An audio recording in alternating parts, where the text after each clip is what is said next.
The Renault Laguna. Well, Renault's Formula One effort boasted enough technological innovation to win an F1 season, so it's a shame they didn't, really.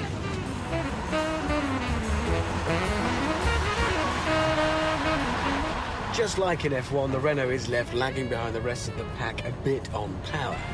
And then there's the handling. All Lagunas, the model before this and this one, have always felt as though they're aimed much more towards comfort than out-and-out speed, but actually can always surprise a bit. They roll and lean a lot, but they grip and they can get a move on.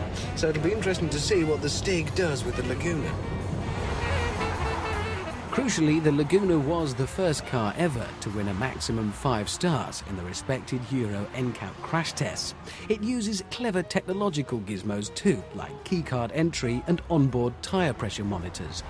All right, so the build quality is, well, it's French, which isn't a good thing. But you've got to set against that the fact that it's loaded with technology and it looks pretty good. It's distinctive and a chance to drive something a little bit different in an otherwise boring type of car.